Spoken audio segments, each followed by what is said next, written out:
saya gunakan yaitu kelas 7 fase D, mata pelajaran Pendidikan Agama Islam dan Budi Pekerti. Alokasi waktu 2 kali 40 menit. Topik pembelajaran yaitu sholat berjamaah sebagai wujud kedisiplinan dan persatuan.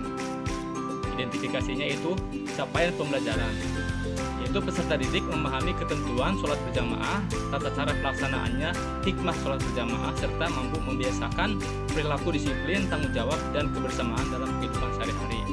Tujuan pembelajarannya, setelah mengikuti pembelajaran, para peserta didik diharapkan mampu menjelaskan pengertian sholat berjamaah, menyebut syarat dan ketentuan sholat berjamaah, menjelaskan hikmah sholat berjamaah, yang terakhir mempraktikkan tata cara sholat berjamaah dengan benar.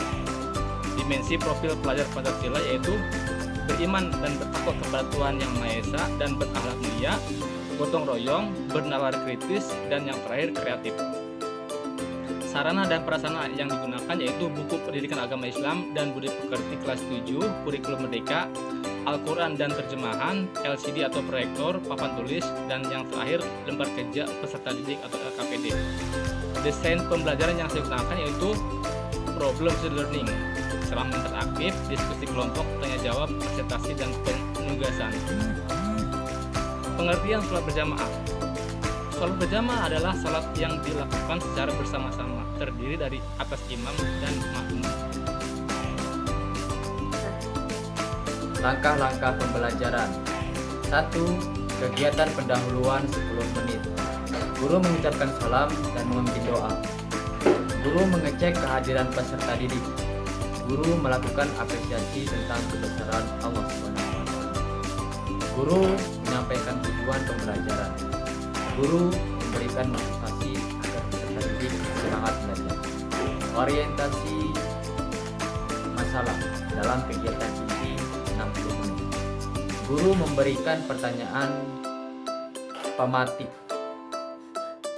seperti mengapa sholat berjamaah dianjurkan dalam Islam. Pertama, yang kedua, apa manfaat sholat berjamaah bagi kehidupan sehari-hari. Mengorganisasi peserta didik. Yang pertama, peserta didik dibagi menjadi beberapa kelompok. Yang kedua, guru membagikan LKPD. Membimbing penyelidikan. Peserta didik mencari informasi tentang tata cara sholat berjamaah. Peserta didik mendiskusikan hikmah dan manfaat sholat berjamaah. Mengembangkan dan menyajikan hasil. Setiap kelompok mempresentasikan hasil diskusi. Kedua kelompok lain memberikan tanggapan. Lalu analisis dan evaluasi. Dalam analisis dan evaluasi, yang pertama guru memberikan penguatan materi. Yang kedua, guru bersama peserta didik menyimpulkan pembelajaran. Yang ketiga, kegiatan penutup 10 menit. Guru memberikan refleksi pembelajaran. Peserta didik menyampaikan kesan dan pemahaman. Guru memberikan tugas rumah. Guru menutup pelajaran dengan doa dan salam. Pertama itu dari sisi asesmen, itu kita ada 3 tingkatan asesmen. Yang pertama, asesmen diagnostik, yang mana ini diperuntukkan atau dilakukan melalui tanya jawab awal mengenai pengalaman peserta didik tentang melaksanakan sholat berjamaah. Dan untuk asesmen yang kedua itu asesmen formatif, yang mana ini ada 3 poin. Poin yang pertama masalah observasi sikap, poin yang kedua tentang penilaian diskusi, dan poin yang ketiga mengenai penugasan individu. Contoh soalnya seperti ini. Apa yang dimaksud dengan sholat berjamaah? Atau yang kedua, sebutkan syarat sah sholat berjamaah. Dan contoh yang ketiga, apa hikmah sholat berjamaah dalam kehidupan sehari-hari. Dan untuk asesmen yang ketiga yaitu asesmen sumatif, yang mana ini di peserta didik itu disuruh untuk mengerjakan evaluasi tertulis dan praktik tentang sholat berjamaah. Selanjutnya kita mengenai rubrik penilaian. Jadi di sini ada 3 aspek dan kriteria dalam penilaian.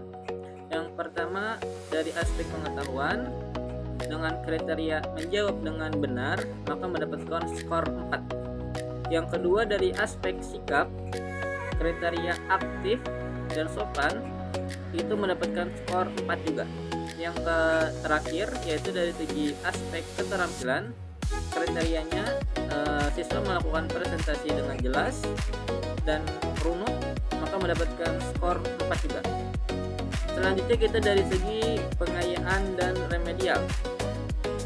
Ini terbagi dua, ada pengayaan dan juga ada remedial. Pengayaan yang pertama yaitu peserta didik diminta untuk mencari sebuah dalil tentang anjuran untuk melaksanakan sholat berjamaah. Dan yang kedua yaitu remedial, yaitu peserta didik dibimbing kembali memahami tentang tata cara dan ketentuan dalam sholat berjamaah juga. Selanjutnya mengenai refleksi guru, ini terdiri dari 4 poin. Yang pertama, apakah tujuan pembelajaran tercapai? Yang kedua, bagaimana keaktifan peserta didik selama melakukan pembelajaran di kelas? Yang ketiga, apa kendala yang dihadapi selama proses pembelajaran? Yang keempat, upaya yang perlu dilakukan untuk perbaikan pembelajaran berikutnya. Selanjutnya yang terakhir yaitu masalah lampiran lembar kerja peserta didik atau LKPD. Ini mengenai tugas kelompok. Ada terdiri pada 4 tugas. Yang mana tugas pertama, diskusikan pengertian sholat berjamaah. Yang kedua, tuliskan syarat dan ketentuan sholat berjamaah. Yang ketiga, jelaskan hikmah sholat berjamaah dalam kehidupan sehari-hari. Dan yang keempat, presentasi hasil diskusi kelompok di depan kelas.